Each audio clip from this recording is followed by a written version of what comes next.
Good morning, afternoon, evening, night, whatever it is where you're listening. This is Not So Giant Women with Ivy and Daria. We are quite excited to be diving into this very special milestone. The mid-season finale begins with Mirror Gem. I would love to hear your thoughts on that title, Daria. Mirror Gem? Ooh. Mirror Gem. I don't know if it's a metaphorical mirroring, so we're looking at some kind of opposite to our gems, or if it's a gem that's somehow used as or part of a literal mirror, an actual reflective object. And whoops, what's intriguing sound on? We're going to find out. You'll have to go and watch and come back. Yeah. All right. Are the crystal gems will always save the day. And if you think, Stephen, you're grounded.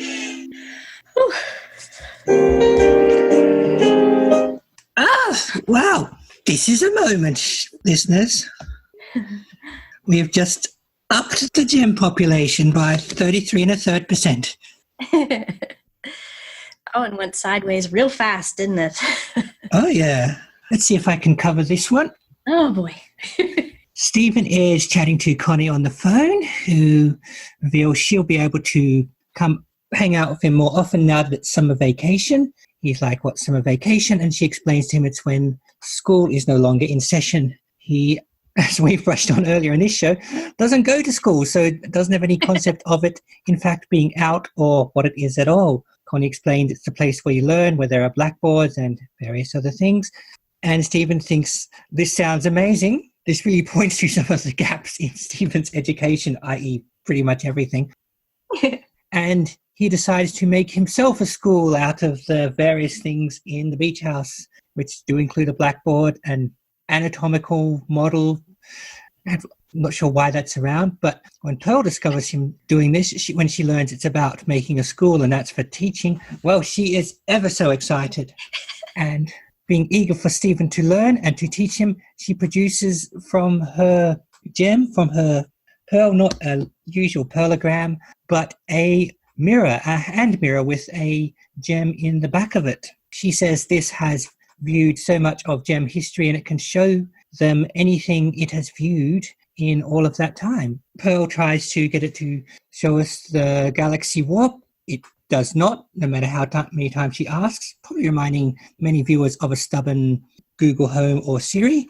Nonetheless, Stephen is taken with the mirror as the very concept of a mirror. Pearl decides that for the moment, without her prop, she can't do any teaching. I'm surprised she doesn't want to do it off her own bat, but so be it. So she says that she can't teach at the moment, and Stephen says, so school would be out for summer?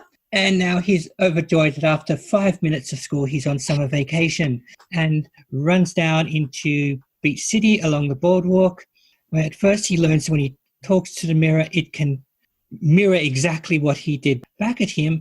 And after a few run-ins with the Donut Duo and Mayor Dewey's Elect Mayor Dewey van, discovers it can repeat back what it's heard in pertinent situations, responding to him, but only responding with fragments of things he's said or it's seen in front of it.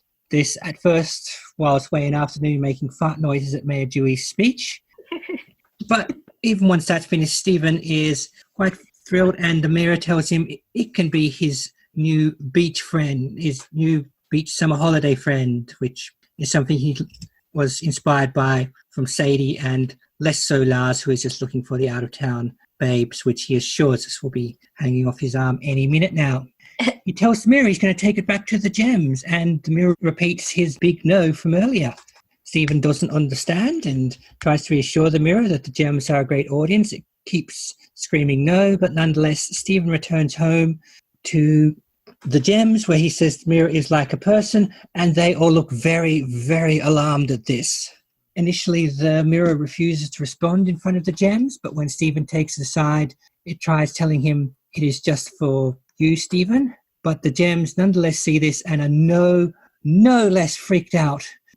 They want to take the mirror from Stephen, assuring him it will be safe. Amethyst wants to bubble it between the Mirror screaming and Stephen freaking out and knocking off Garnet's glasses, which reveal 3 very angry eyes staring at him. Apparently this is something of a line. We know he's done it before, but then she was in the zone gaming. This time she is not, and she is not happy, and even less happy when he rushes out the door taking the mirror with him. Takes the mirror further down the beach near the ocean, and while he is talking to the mirror, it shows him images of him pulling the gem off the back of the mirror, holding it aloft, and while he follows these instructions and does this, the water gathers in a lattice around him, the water from the ocean that is, and eventually we see water and light and a lot of blueness, and we meet a 4th crystal gem person, or 4th all crystal gem person who's not half 10-year-old boy. And this being introduces themselves as Lapis Lazuli. There's so many pronunciations of that word and I've forgotten which one they used already. But Lapis, obviously again named after another Earth gem, actual real world rock. Thanks Stephen for getting her out of the mirror. And at this point, the other 3 gems, our crystal gems, arrive in the same place, weapons at the ready, and Lapis is not happy with them. They say that the 3 knew that they were trapped in the mirror all this time and did nothing about it. Battles the 3 with the water. They can use the ocean to make shapes like giant hands and jets of water and things, and slams down on our 3, telling Stephen that those 3 won't let them leave. Stephen doesn't want to leave because he, like many of us, does not know what's going on right now. Lapis parts the waters to leave in a very Moses style. Unlike in that story, Stephen does not follow Lapis, and Lapis is like, so be it, leaves Stephen with the gems. The water returns to normal. Lapis is gone, and Stephen, per Garnet, is grounded. So, big moments. Lapis, how do they say it in the show? My brain keeps going to the other pronunciation. Lapis Lazuli? Lazuli, that's it. I'm used to hearing it lazuli, and it keeps trying to take over. I've also heard lazuli. I've heard jewelers call it that. So there are a few different ways to say it, I think. Yeah, but I figured when it's their name, I should go for what they say. Yep, that's what I do too. But yeah, this is a lot this episode. So There was another sapient gem person all along. We had never received explicit confirmation if there were any of them except our 3 or 4, depending on how you count Stephen. Mm-hmm. And they were just on the back of the mirror, stuck there with just the gem. Mm-hmm. With a big old crack in it. Yeah, so I noticed that. So is this a wounded state that kept them dormant in the mirror? And obviously there's some connection to the water or the ocean. So I guess that, well, obviously that helped in the revival. We saw the patterns, so maybe that does something for the crackness as well if water's your thing. Obviously quite powerful. I mean, even though our 3 were caught unaware and Lapis had the advantage of surprise, dealt with the other 3 pretty easily before taking off to wherever.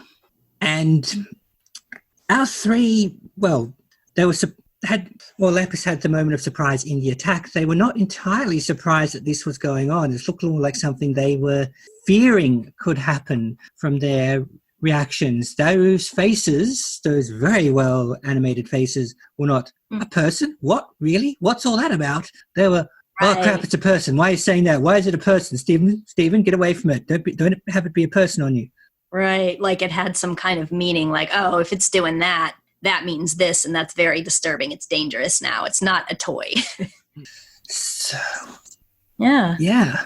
I mean, I'm guessing a lot of what we're wondering will be answered in episode 26. The specifics of how one becomes attached to a mirror, how much the 3 knew, but obviously they knew something. This isn't a case of someone just accidentally dropping a mirror with a gem on the back amongst their possessions. And while we've only seen them for a few minutes, Lapis seems quite righteously pissed with them. Yeah. Well, I guess the big takeaway seemed to be that, okay, there are other gems, but definitely kind of the attached realization there is that some of them might not like our gems very much.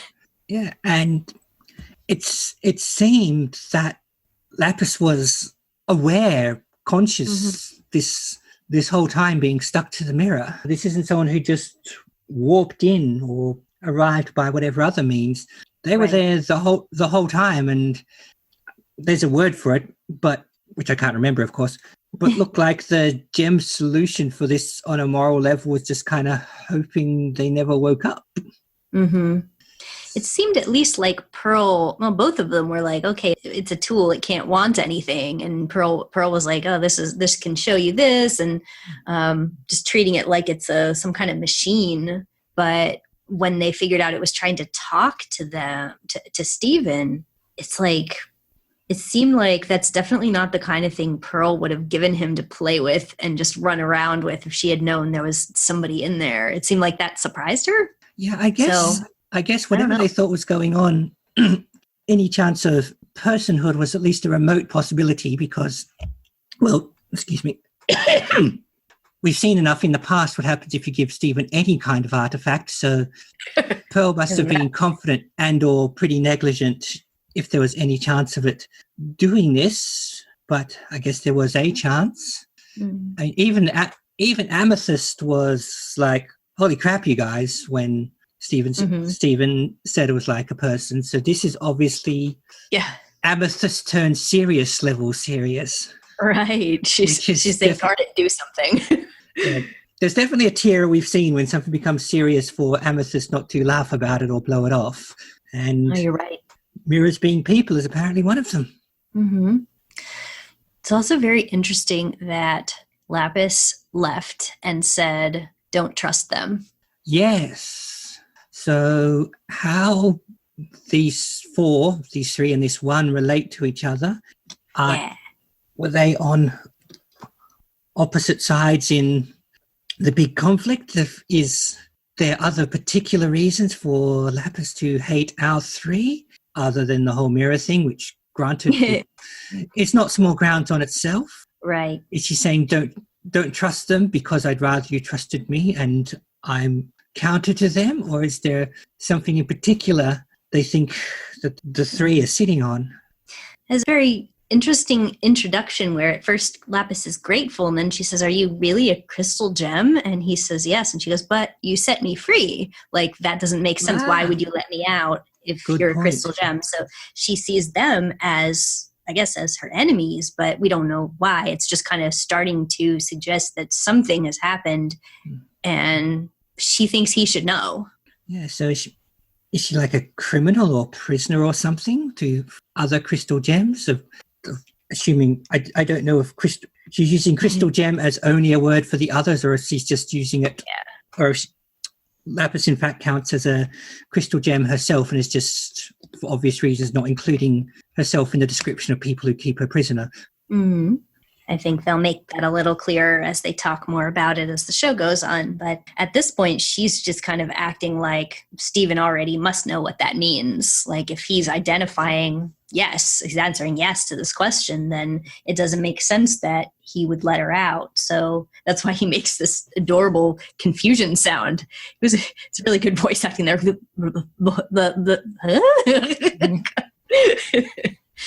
He's really confused. And the only gems he's ever known are the people who helped raise him. So it's almost like she's calling into question whether they are legit or should they be trusted. And, I've seen plenty of media where the good guys turn out to be the bad guys. But when I first saw this, I had this reaction like, well, what could they have done that maybe we shouldn't trust? Maybe we shouldn't trust them, or maybe Stephen shouldn't trust them. Like, I still trust them, but I'm not sure what the other side of the story is yet because I've only seen theirs. I don't know what they want. I don't know what their mission is.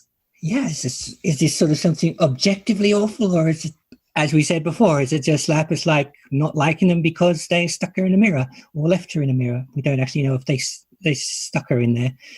Right. I think the way, I don't know if I remember the exact phrase Pearl said, but when she pulled the mirror out, I think she said, "We found this mirror at the Galaxy Warp." So either she's not telling Stephen something she does know, or she just found it somewhere. Yeah, or she legitimately did just find it and possibly didn't connect that the gem on the back was like a gem, or at least maybe saw the crack and thought, oh, that's so sad, but this one's done with. Oh, so if she thought that, then this to her could be the equivalent of someone basically coming back from the dead, which would be understandably freaky. You know what I think I thought at the time? Because I was thinking about broken gems and stuff, and I remember Fribo where she had the gem shards, and I was thinking maybe they use those for things, and they're, you know, maybe she thought that's what this was, but it turned out it was a whole person in there. It wasn't just a piece. And so that's kind of what I was thinking at the time, that, okay, maybe she just was using this like a tool, the way she was playing around with these gem shards. And, you know, we just saw the episode before this, we saw what that having a cracked gem is not a death sentence if you have healing tears or healing spit, as the case may be. So I'm not sure. I think maybe Stephen spitting when he talks helps. Yeah. So I'm not sure why Pearl would look at that and not think, hey, maybe that's a person, if it was a possibility that it was a person. But she just really treated it like it was just an artifact. Yeah, and I'm not sure, but it very much seemed to me that her frustration when it wasn't responding, when she was just a mirror, was very much like when people's smart home devices and things don't do what they say even when you ask them clearly. Yeah. So I think that was just a bit of fun for the viewers, but also to put us in the mindset of what she thinks this thing is supposed to be. Right. And Lapis recognized Stephen as a gem immediately. He didn't have his own gem out. So obviously there's some gems can recognize gems other than on plain old sight thing going on. You know, I'm trying to think if I remember anybody saying anything in front of the mirror. And I think Pearl said a few things while talking right to the mirror. Oh, you're right there. So she could have just listened in on that. That's true. Right. So I'm not sure, because he looks like a human and other humans think he looks like a human, but it's really hard to tell with cartoons whether, you know, a gem would be able to recognize him. Like, seems like they would see him as a squishy boy. But I didn't. Squishy organic boy. I wondered if there was some kind of like gem sense that I wondered that too. Weren't privy to.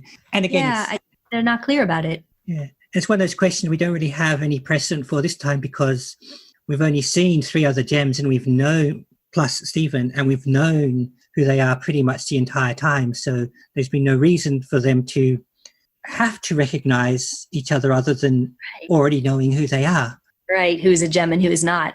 There's very limited inventory of gems to choose from at this point. And then we have a new one. So, like, you know, any thoughts on the new character with the cool powers and the blue outfit and the blue skin? I'm wondering a lot about her.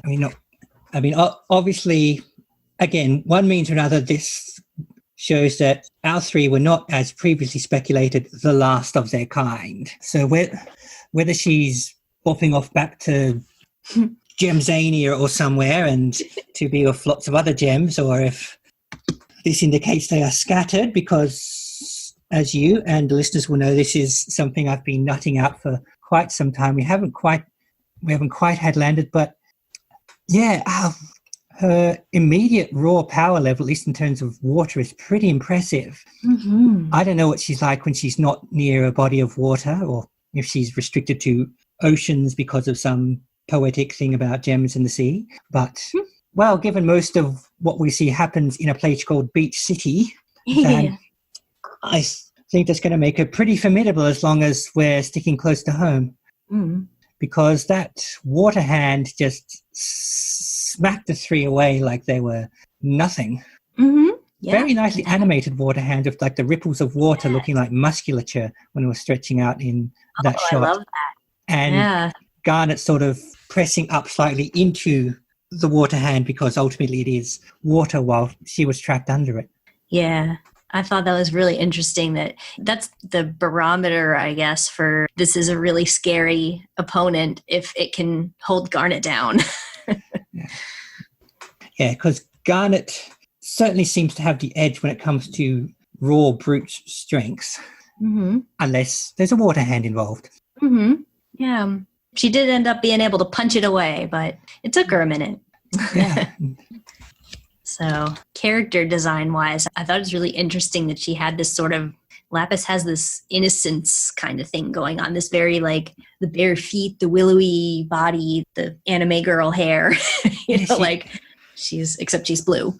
So very much sort of the innocent waif until the other two turn up and she gets, well, righteously pissed again. Yeah, and then she's yelling. That was a very interesting way to, because especially in cartoons, usually the way someone looks will be telling you something about them, and either it's going to help describe them or it's going to be in spite of something. So could she be a willowy innocent in regards other than those immediately connected to our gems and mirror imprisonment? Without the water powers, she doesn't look like she'd be much in a fight. No, I don't know if the water powers are also her version of a gem weapon, or if she can also pull one from her gem. If she has some other weapon like the spear and the Hulk hands and the whip. Yeah. But if she's going to stick around and cause trouble, I imagine we'll find out sooner or later. Sooner or later. Maybe pretty soon. On less ground-shaking notes, I thought it was pretty clever they built up to the mirror/Lapis communicating with fragments of what she'd heard as a mirror mode. So obviously, for whatever reason, be it choice or not, she sort of was blank of vocabulary until Stephen came along and started showing her things and saying things until eventually building up entire sentences. And I thought that was clever, rather than just sort of giving it some, it has a rapport with Stephen because it does thing. Yeah, that was really cool. I remember reading that they had to very carefully craft the speech to make sure that everything she needed to say was said somewhere. Yeah, I can't remember which one it was, but I remember on at least one of them I did think, isn't it handy that happened? I guess so. Stephen screaming no as he's about to be run over certainly got a lot of mileage. Yeah. And I guess Mayor Dewey still needs re-electing. Don't know how long an election goes for in Beach City, but I don't know, maybe he just wants to make sure people never forget to re-elect him. Yeah. I liked with Mayor Dewey when, he's about to run Stephen over because he's a jerk who is driving on the boardwalk. And that kind of gives you, him being so callous about go get run over somewhere else, kind of gives you, you don't have to feel sorry for him when Stephen sort of retaliates by peppering his entire speech with fart sounds. So, normally I'd say, like, Stephen, be nice. Stop interrupting the mayor's speech with your fart noises. But, he almost got run over. He has a right. Yeah. And just calls him Car Wash Kid. Car Wash Kid. I know. You're right. Car Wash Kid. So even though he knows that he's Greg Universe's son, he just can't even be bothered to even just call him Universe. He's Car Wash Kid. This is how other people are filed away in Mayor Dewey's brain when he doesn't immediately need them. Yeah. How about some other stuff that's not about Lapis? I love him Stephen talking to Connie at the beginning and getting so excited about school. He doesn't go to school. And he acts like he doesn't even know what it is. Like, how you say school? It's like, come on, Steve, you watch TV. I was going to say, Stephen, you're watching TV and movies all the time. No one mentions school in any of them. I'm sure they do. But Stephen's retention is variable, so... Why do I never ask follow-up questions? It's interesting that Connie does not say, dude, you don't go to school? Like, she just explains, it's a place you go to learn. Like, she's probably already gotten used to Stephen just having very big holes in his knowledge of being a human child. Yeah, I guess also this suggests that the gems haven't been actively educating him much at all, which probably explains a lot about him at this point. I've heard a couple of the crew folks claim that he gets homeschooling, but I'm going to guess he doesn't process it as schooling, at least it isn't very structured. Well, Pearl also seemed to regard, you want me to teach you as kind of a new and exciting thing. Oh, she was so enthusiastic. I wanted her to be a teacher. I want to see her as a teacher all the time. Oh, yeah, Pearl was pure Pearl in that sequence. I know. She only wanted to teach him about gem stuff, though. Probably figures human civilization's only been here a few thousand years. Why do you want to learn that? Yeah. Maybe that is what she's thinking. We did get to see Connie's house really briefly when she was on her end of the phone call, so that was neat. Yeah, from Connie's description of her parents so far, when she said she has tennis practice, I was like, oh, of course you do. Mm-hmm. Yeah. Seems like she's one of those overscheduled children. At least at this point, she seems to be thriving, though, and those tennis lessons helped her hit a robot floaty thing with a sword, so. Yeah, true. Good to hear she's still keeping them up. Yeah, don't know if her parents have dreams of her being some kind of tennis pro or something. If I know the type, it's kind of like you sign your kid up for one athletic thing and one music thing and some kind of study program. You schedule them for all these things and make sure that they have the complete pedigree. That sounds familiar, yeah.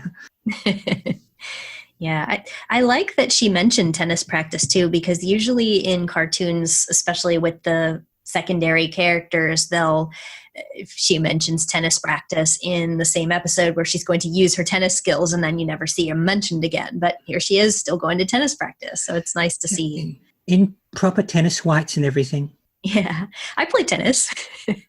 Yeah, I used to have tennis practice as a child, and we didn't do full whites. No? No, it was very much just wear whatever. Yeah, I have some tennis clothes.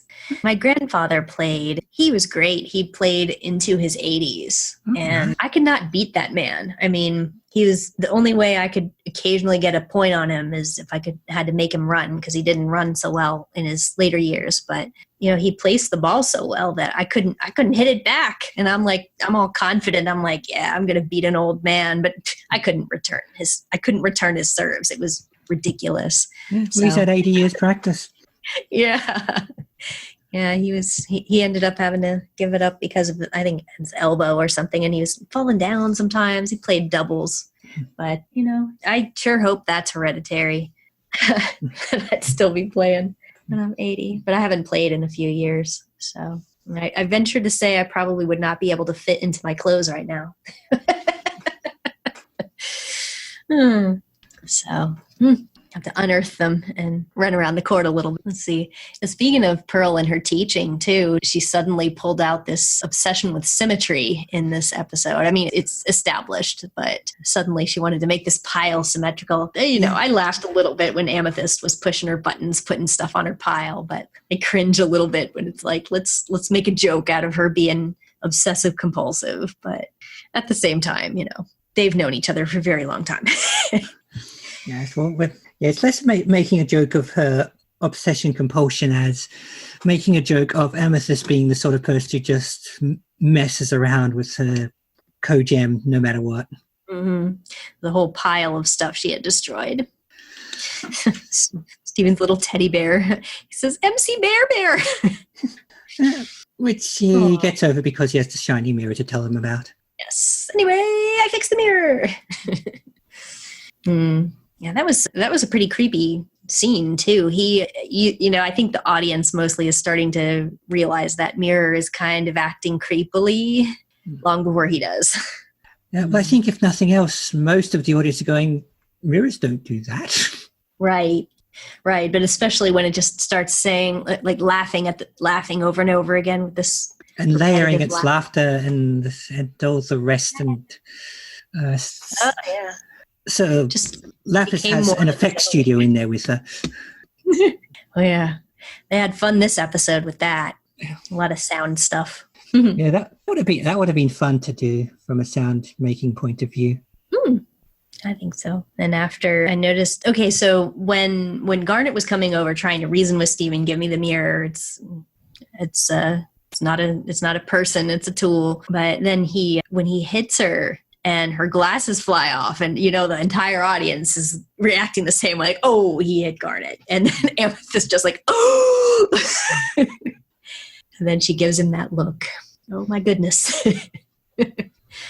Yeah, I mean, he's hit her like that before, but that's when she was in like a game zombified trance, whereas this was actually lashing out. And yeah, I mean, I'm sure he wasn't trying to smack her glasses off. He was trying to get her hand away from the mirror. But I've actually heard a lot of people argue that they wish that had been the reveal that Garnet's 3 eyes. But I absolutely disagree with that, because I feel like then it just would have been a distraction. It would have been like, instead of the sort of terror of that moment, Garnet's mad at him, you would have been distracted by the novelty of like, oh, that's what's behind her glasses.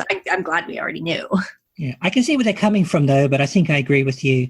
And it does show that, as well as the hit itself, when the glasses come off, then it's really serious business time. Mm-hmm. And she looked intensely angry in a way that she generally doesn't, the glasses or otherwise. Mm-hmm. Oh, yeah. She was really aggressive after she realized she needed to do something. She was, we've never seen her mad at Stephen before like that. Yeah, she possibly could have done better with how she approached Stephen in the first place. Oh, I think so. To de-escalate, but she didn't, and this is not necessarily her forte. Yeah. She must have just been processing, like, this is such a serious, important thing. I have to do something about it right now. But she just ended up scaring him, and he ran away. I was surprised it took him that long to find him. It's not really all that many places on the beach to hide. Yeah, and maybe they had to stop for a little. What the hell are we going to do about this conversation? Yeah. Tell Amethyst to put the cheeseburger down. And I like that Lapis and Stephen seem to have a genuine connection before she kind of revealed herself to be an antagonist to the group that he belongs to. Like, there's something going on there that she feels a loyalty to him, but not the others. And so she seems to be kind of confused that he considers himself part of them. So I like that they had a moment, though. So you really kind of believe that there's a possibility that there's some kind of opportunity for them to figure this out. Yeah, and she invited him to come with her. She didn't just go, "Oh, thanks for letting me out. See ya." Boop. Mm-hmm. Yeah, and she said she was going to go home, and he has no idea clearly what her home is. So, yeah, I mean, he has little concept of a gem home, probably other than, well, the beach house nearby. Yeah, and clearly she's not going there. Mm-hmm. He just wanted to keep his beach summer fun, buddy. Yeah. Should I try to ask you a probing question on this note? Please. It's not really fair because you've had like a couple of moments with this new character, but I'm going to ask you a question about her. So, like, let's say she came out of the mirror. She didn't have any quarrel with them, and she was just going to be another new gem in the mix. Like, say Steven's like, let's invite her to live back at the house. Like, what do you think that would have done kind of to the dynamic of the family? Like, any thoughts on how each of the others would react to having a new member in their household? It would certainly take some settling, and a new sibling. Yeah, and we know little about her, so we don't know if she enjoys being clean like Amethyst or calm like Garnet. Sorry, clean like Pearl, calm like Garnet, or carnal like Amethyst. So we don't know if she's any of those. She might end up pairing off, and maybe she and that particular gem would, maybe enable and encourage each other to the point of sort of tilting the whole thing. Right. Sometimes new kids slots right in, just to compare to other shows on Red Dwarf. When Crichton joins, you after about 2 minutes forget he was ever not there for 2 seasons. Yeah, I love Red Dwarf. Oh, very much, me too. So, I love Crichton. Yeah, singing to the choir, baby. But yeah, so could slot right in. Or if another thing is, of course, regardless of her personality, the gems have been on Earth for some time, and certainly been in the immediate locale for as long as Stephen's been alive. They at least have some grasp of how Earth and humanity works. Whereas depending on how long Lapis has been gemmed into a mirror, she might have far less idea. She might come from a mindset where she's used to everyone still being at war and might not know that the nearby settlement is just people selling donuts and having fun parks and getting reelected and farting through speeches. So she might not realize that they don't need corralling or conquering or rallying into an army. Yes. So, while a lot of it depends on what her personality quirks are, there are a lot of ways it could go if there wasn't that quarrel and Stephen just said, hey, come back up here. We'll turn the 5-pointed star on the door into a 6-pointed one to get you a room. Give her own broom. Yeah.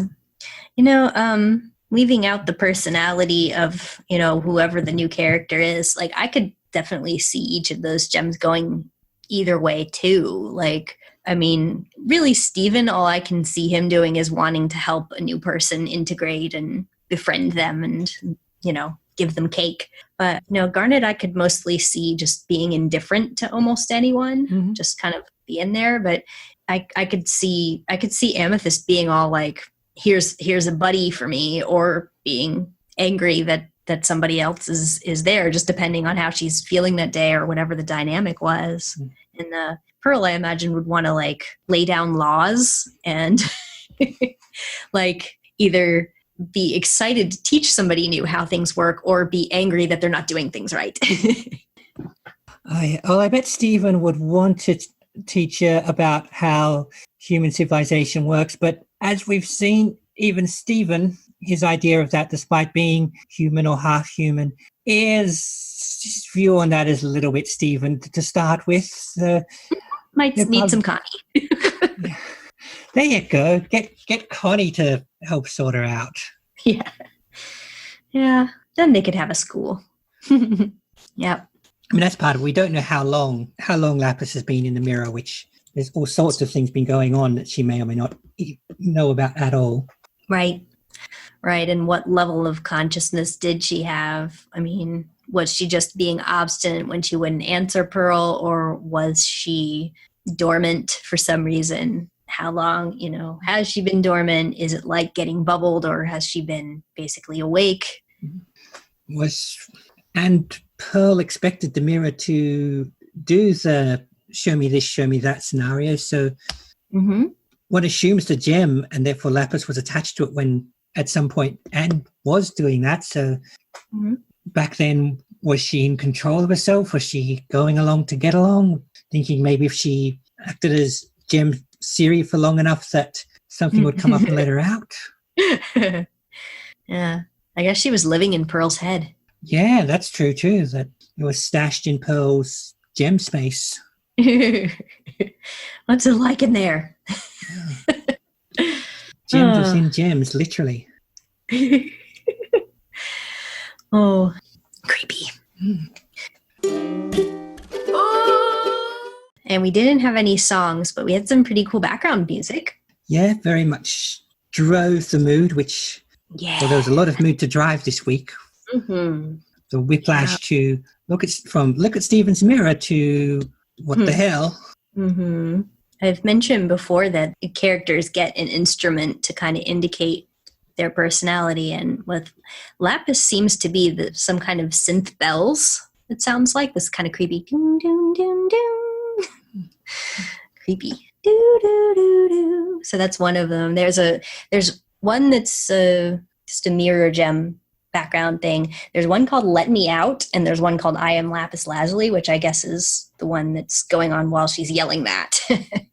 She is Lapis Lazuli, and you can't keep her here trapped anymore. And synth bells are just different enough from the other signature instruments to stand out, which at this point she definitely does. I think it goes very well. Like it does have sort of a, I don't know if I would associate it with water if I hadn't seen it with her throwing water around, but it seems like a sort of watery kind of sound, and plus this sort of creepy, almost like the kind of thing that you play in the background, like a music box, when something's supposed to be innocent and creepy in a horror movie. Yeah, I can see that. That was the vibe I got from that.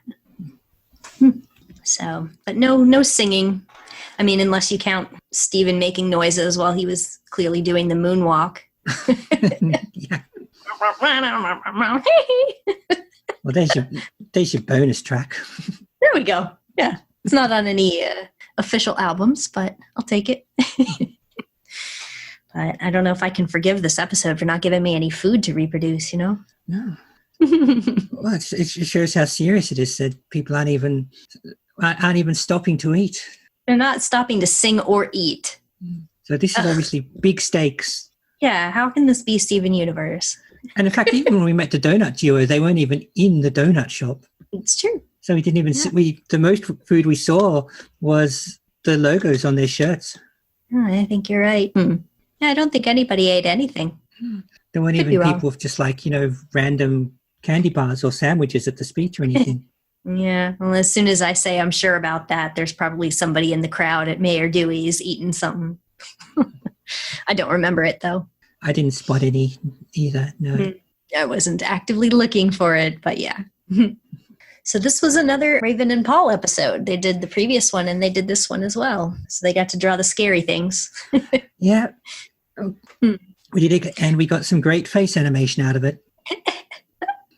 Yeah. Interestingly, in this one, I heard that Paul also was behind the really striking visuals of when Lapis emerged for the first time and she comes out with this cool lights and stuff. It was mainly him that did that. So he's more than just a funny face guy.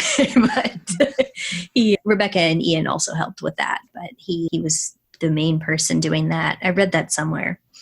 It might have been on the podcast, actually, now that I think about it. When you read and listen to enough random factoids about the show as I do, they sort of get integrated sometimes. I'm like, I don't know where I heard that, but I did hear it. I also noticed design-wise, Lapis was a lot more singular in color than the other three, even. Yes. Yeah, she's basically blue all over. Amethyst is the closest to being one color, but even she varies a lot. And Pearl, for all of being the staid one, probably has the most color variation, even though it's all pale. Yeah, she does have a lot of colors. And being that when I have to do fan art, I have to find all the colors. You really start to notice that. Yeah, it is actually a factoid that Lapis has the fewest colors of any of the characters. I think she has 4 colors of blue. And they're not wildly different from each other for the most part. Although we did see her kind of at night, so it looked sort of muted. But in fact, I was noting the good work with the night palette on, well, the whole thing this time. So. Yeah, I love how they do that. It sometimes makes it difficult to figure out when you're either drawing or you're trying to cosplay or something like that. Like, what color is this really? Especially stuff like, what color is Pearl's hair even? Some people say it's like an orangey pink, and some people say, no, it's pink. And it's a peach color. And yeah, I guess I kind of thought of it as peach, but probably if I was looking at it again right now, I'd maybe start to second guess myself. Yeah. But even her skin, even the skin colors seem to vary. Like sometimes she seems very pale green. Sometimes she just seems plain white. Yeah. In other lights, she can sort of take a blue cast to her skin or even sort of a yellowy. Yeah. It just depends, I guess, especially since she's very pale, like you said, she reflects things more easily. So Lapis is blue. She's a Smurf. Yeah. I think even with the blueness of the night palette, it's safe to say she's pretty blue. Yeah. Lapis's design is apparently one of Rebecca Sugar's oldest drawing designs. She made this unfinished comic when she was younger called Margot in Bed, and the Margot character looked almost identical to Lapis. I've seen the sketches. I have some copies of some of these images of Margot, and it really just the face shape, the hair, the way the clothes look, it's very, very much like it's almost the same character. And she said that Margot was an amalgam of her teen angst. So I'm just looking at some pictures of the actual real life rock lapis. It's got gold flecks. Yeah, that's what I was noticing. Yeah.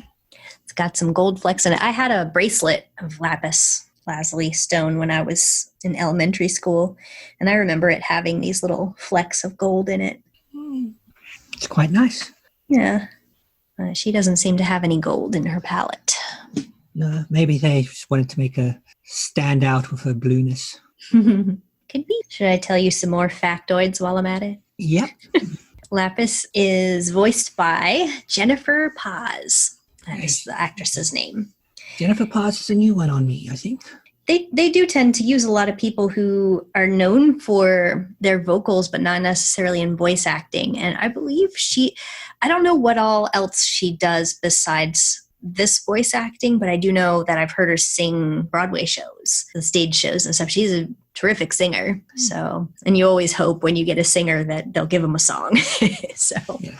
She's in the right show for that. And what else? I think this is another thing I heard, I believe on the podcast, is that the Mayor Dewey thing, speaking of songs, the Mayor Dewey giving a speech and being interrupted by fart sounds. It was originally that he was supposed to sing some kind of song about summer. And that Stephen hated it so much he'd be screaming, "No!" And that was where they were going to get that. But, him shrieking about how horrible the song is.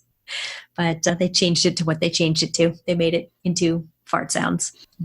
I could picture that bits of that speech were left over, had bits left over from a song format, just thinking about how he was saying things.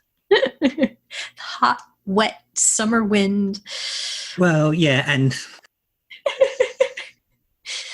Chance to take all that pressure and just let it out.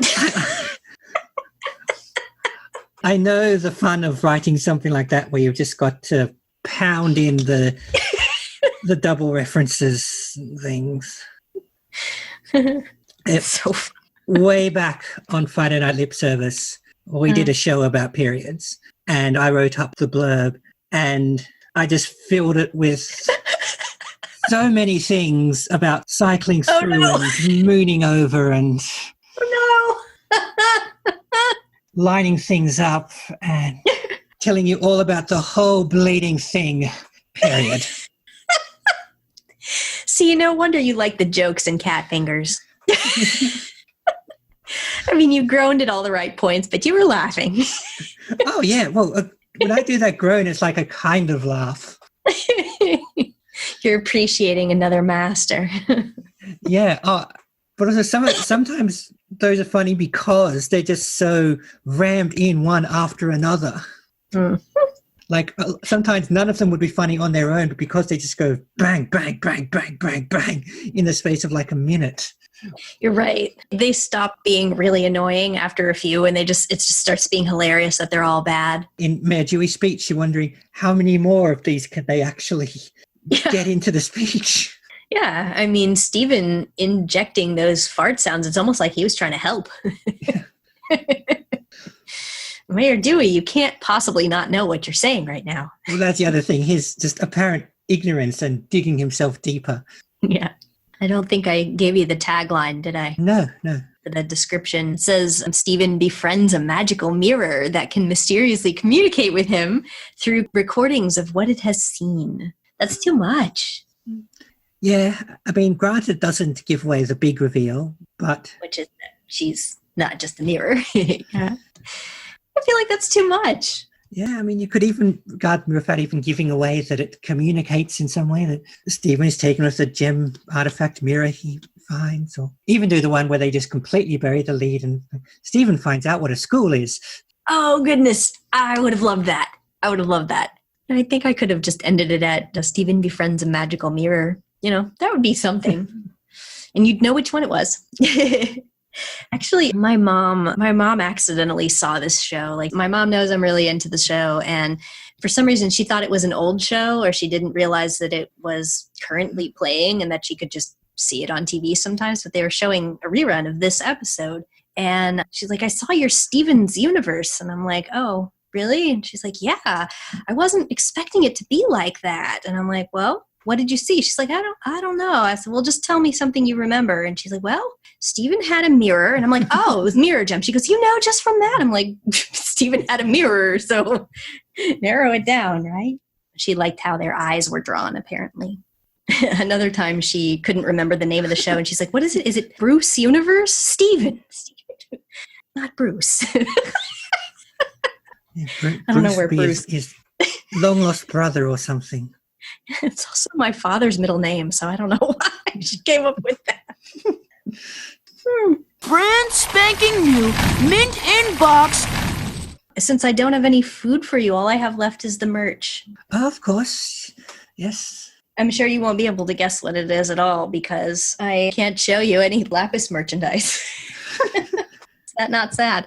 But so in my increasingly desperate attempts to make things seem relevant to the show, I'm going to show you, referencing that there were fart jokes in this episode and stretching from fart jokes to bathroom humor.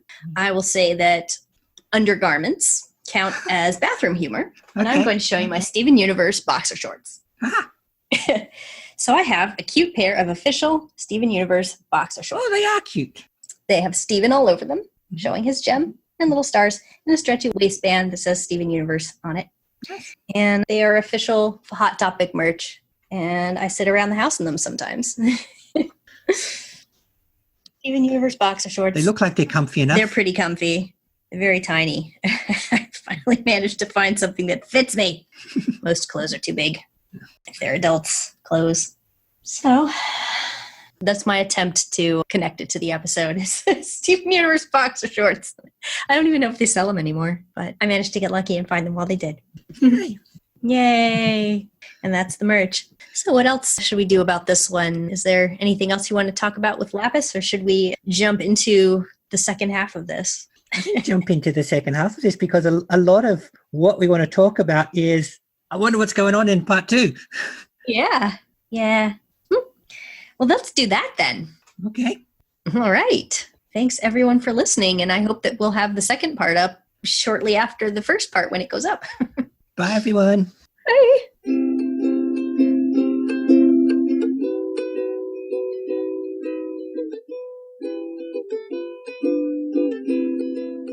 You've been listening to Ivy and Daria on Not So Giant Women. You can find episodes of the show in video form by looking up Not So Giant Women on YouTube. Or in audio form at anchor.fm/Not So Giant Women, or your podcatcher of choice. You can also find us on Facebook. Audio production by Daria. Video production and music by Ivy. Daria can also be heard on Podsploitation, the Ozploitation podcast. And Ivy at her Steven Universe fan blog at love-takes-work.tumblr.com. Steven Universe was created by Rebecca Sugar and remains property of Cartoon Network. No infringement is intended.